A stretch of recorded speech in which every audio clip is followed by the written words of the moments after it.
Hello everyone. सो कहते हैं लड़कियों को टाइम लगता है, लड़कियों को टाइम लगता है तैयार होने के लिए।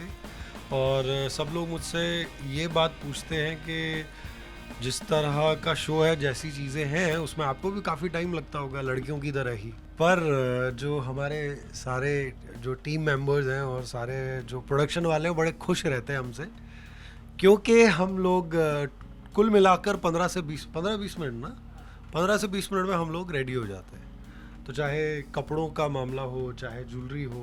अब ज्वेलरी में भी आप देख सकते हैं ये जो गले वाली दो पीसेस हैं, यही मोस्टली मेरे ख्याल से ज़्यादा पार्ट है ज्वेलरी में मेरा। बाकी तो नंद बाबा कम ज्वेलरी पहनते हैं, क्योंकि हमने इसका एक मिनिमल थॉट रखा था। जो जब उस समय गेटअप दे रहे थे तो एक मिनिमल थॉट था कि राजा है लेकिन राजा के जैसा नहीं दिखाना है। बहुत सारी वैसी ज्वेलरी नहीं देनी है कि बिल्कुल राजा लगे।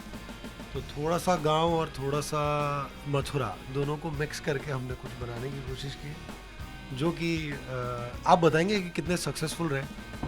तो बताइएगा कमेंट्स में, आजकल यही चलता है ना। चलिए पहनाइए।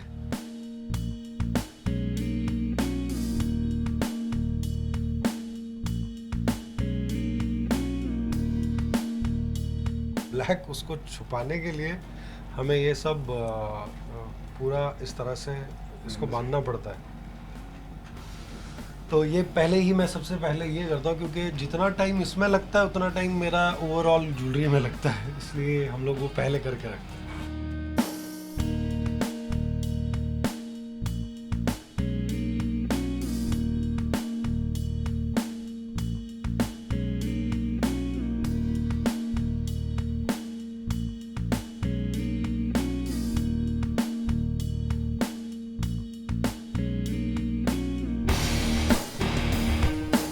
डेफिनेटली यार, ये एक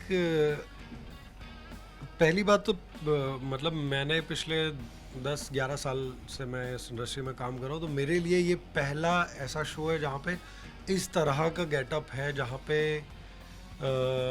माइथोलॉजी के साथ साथ एक एक मिक्स है। मैं इसको शहर और गांव का कॉम्बिनेशन एक बोलूँगा कि उस तरह की चीज़ को हमने इस शो में रखने की कोशिश की है। और माइथोस बहुत सारे हमने देखे हैं कि कुछ सिंपल तरह का, या फिर अगर गोकुल में हम जा रहे हैं तो कुछ अगर उनको राजा दिखा रहे हैं तो हल्का सा रिच वो देंगे। बट ये बहुत ही मिक्स रखने की हमने कोशिश की है कि दोनों के बीच का कहीं लगे, और बहुत हद तक हम सफल रहे उस चीज़ में।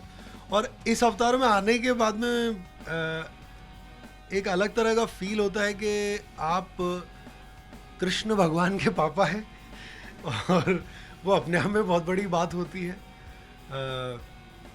इससे पहले जब विष्णु कर रहा था तो उस तरह से उस कैरेक्टर के गेटअप में जब आप होते हैं तो आपको एक कैरेक्टर के साथ साथ आपको उस फील में, उस उस दौर में चले जाते हैं, आप उस गोकुल में चले जाते हैं जहाँ के आप राजा हैं। तो किस तरह से वो फंक्शन करते होंगे, किस तरह से उनका सोचना, उनका व्यवहार, उनका तो काफ़ी सारी चीज़ें इसके साथ आती हैं, जो एक बहुत ज़्यादा ठहराव का अनुभव देती है मुझे। जैसा कि आपने कहा ना, कृष्ण के पिताजी, मतलब ये अपने आप में प्रॉब्लम है। Yes. इसलिए ये लिखा होता है जी। सबके नसीब में होता है कि अगर आपको बनना चाहिए। जी जी कैसे जी। हुआ, थोड़ा जानना चाहेंगे नंद बाबा का जो। यार मैं अगर सच बोलूं तो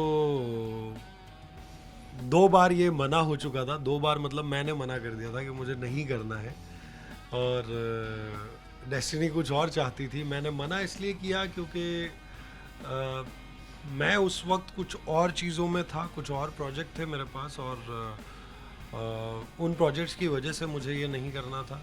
दूसरा मेरा कारण ये था कि नंद बाबा करने में मुझे कितना स्पेस मिलेगा, कितना मेरा उस तरह की चीज़ें रहेंगी कि मैं उसमें जस्टिफिकेशन दे पाऊँगा या नहीं। उस तरह की सारी सोच थी मेरी। बट फाइनली ये मेरे किस्मत में लिखा था, और मैं जैसा कि कहता हूँ कि हमेशा मैं ये यही कहता हूँ कि शो आपको चुनता है, आप शो को नहीं चुन सकते। तो उसी तरह नंद बाबा ने मुझे चुना, और मैं यहाँ पे आ गया और आप सबके सामने हूँ, और आप सब शो को बहुत प्यार भी दे रहे हैं और मुझे भी बहुत प्यार दे रहे हैं, उसके लिए बहुत बहुत शुक्रिया। एक चीज़ और है कि मुंबई से काफ़ी दूर है, इस बात का मलाल है क्योंकि फैमिली है, सब कुछ है, सारी चीज़ें, तो कैसे मैनेज? ये तो मत पूछिए, कल ही हमारी जो है मेरी नेहा से बात हो रही थी, मेरी जो धर्म पत्नी जी है उनसे, तो उनका और मेरा इसी बात पे कॉन्वर्सेशन, और क्या होता है ना, एक बड़ा क्यूट सा झगड़ा हो जाता है बीच में कि मतलब इतने दिन हो गए, क्यों नहीं आना है, क्यों।